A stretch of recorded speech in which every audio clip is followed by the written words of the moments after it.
Ayan mga ka-road trip. So ngayon, ay share tayong videos dito, no. Yung nakita lang natin itong video sa mga netizens, sa mga nag-uploader dito sa video na to. Siyempre bibigyan natin ng reaction dito. So ito yung full videos na nakita natin na nag-trending na isang matanda na pinagtulungan ng mga LTO. So siguro nag-conduct ng inspection dito sa area na to at nakitaan nga nila si tatay na walang helmet ito at hinarang nila. So ngayon, siyempre may edad na, siyempre baka may sinabing hindi maganda sa mga LTO at hindi hinold nila ito, no. Tapos kinapkapan nila at nakuha ng tatay ng kutsilyo. So halos apat sila dito eh. Apat na LTO at nag-iisang tao. Tara, panoorin natin.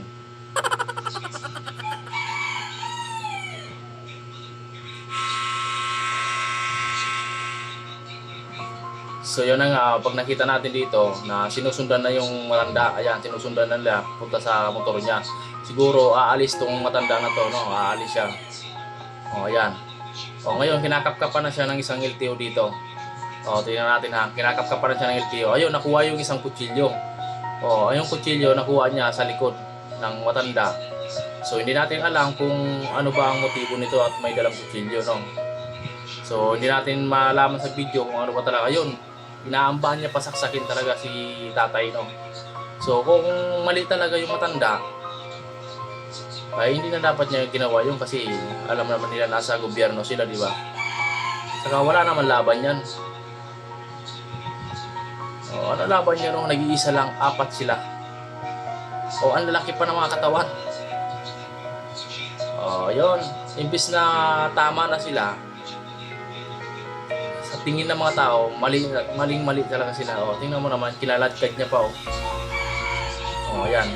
Kinaladkad niya. Hindi na siya naawa, apat sila. Siguro ito guilty o tumatawag na ito ng pulis, no? Siguro inuhold nila, baka tumakas. Ayan. So marami nakapanood dito, no? So kung napanood natin dito, medyo cut yung video, pero dito makita natin dito, full ito. 4 minutes video to, no? 4 minutes ang haba nito.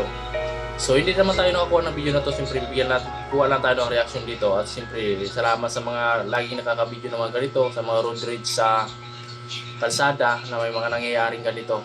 Ayan. Ayan. Inaharang talaga siya. Hindi naman tatakas yan eh. Tatakas pa yan, apat sila. Apat sila. Ang lalaki pa ng mga katawan. Ito yung trending eh. Napanood ko din to, pero ito yung full video na nakita natin. Ayan, ayan. Hinahawakan niya sa kamay.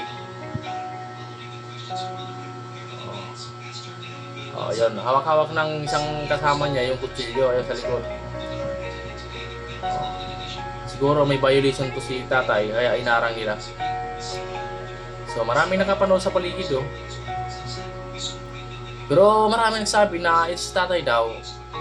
Doon sa mga comment ng mga netizen, doon sa mga nakapanood, ay isang magsasaka.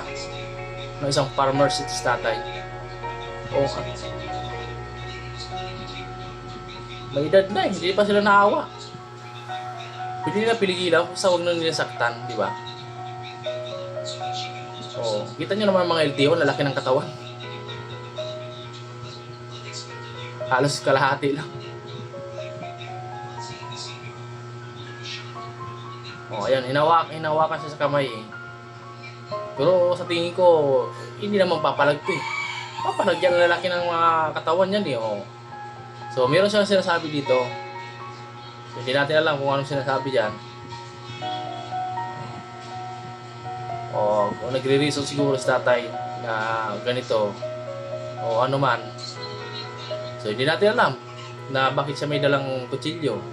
O baka may pupunta na siya, punta siya ng palengke, o pupunta siya ng sa bundok, sa palayan, o ano man, kabuhayan tatay, no. So nakakawa lang dito, no, pag tinignan na tayo, yan, ang mga naka-uniform na yan. So mapapasama tayo dito, imbis na i-correct na natin. Ayan, so nakikita nyo, ayan. Siguro pumipiklas si tatay dito. So, sana pabaan lang natin yung pasensya pag ganyan, no? Mamaya may sakit pala sa puso yan, hindi yari tayo. Although may nagsasabi dito na itong mga LTO na to ay natanggal na. Lahat sila na porto na sa serbisyo dahil sa nangyaring ito. Nakarating na sa 24 oras, lahat ng mga tawag ito, sa news. Nakarating na sa news. Nakita nyo naman yung trending na yun. Ito na yung full videos na to na napanood natin. Matapusin nyo lang ang video na to. Pwede nyo po ito i-share. Mga ka-road trip, mga trip motovlog natin dyan. At huwag nang kalimutan mag-subscribe, mag-like, share naman din sa ating Facebook na to, Facebook page ni Trip Motovlog. At maraming salamat po.